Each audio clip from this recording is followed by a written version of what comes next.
মানে আমাৰ অসমৰ এখন ভাল ৰেইন ফৰেষ্ট আৰু বোধহয় অনলি ৰেইন ফৰেষ্ট সেইখন গতিকে এইখন ৰক্ষণাবেক্ষণ দিয়াটো আমাৰ কৰ্তব্য নিশ্চয় আছে ডিউএৰি বন্যপ্ৰাণী অভয়াৰণ্যৰ কবু চাপৰি প্ৰস্তাৱিত সংৰক্ষিত বনাঞ্চল আৰু ডিব্ৰু-চৈখোৱা ৰাষ্ট্ৰীয় উদ্যানৰ সৈতে ইয়াৰ সংযোগৰ বাবে ই জীৱ-জন্তুৰ বিশেষকৈ হাতী পৰিভ্ৰমীৰ পথত এক গুৰুত্বপূৰ্ণ ভূমিকা পালন কৰে ইয়াৰ প্ৰধান প্ৰজাতি হৈছে লাজুকী বান্দৰ টুপিমূৰীয়া বান্দৰ প্ৰধানকৈ পোৱা যায় স্তন্যপায়ী প্ৰজাতিৰ ভিতৰত বন গাহৰিৰ অন্যতম ইয়াৰ প্ৰায় ৪৫টা প্ৰজাতিৰ চৰাই আৰু সৰীসৃপ পোৱা যায় চিয়াং আৰু লোহিত নদীৰ সংগমস্থলত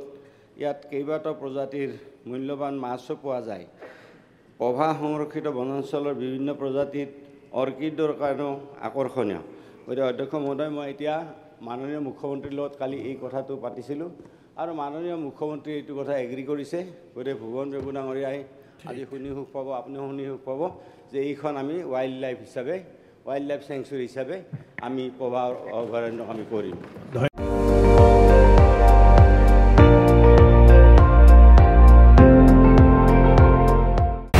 আপুনি চাই আছে ND24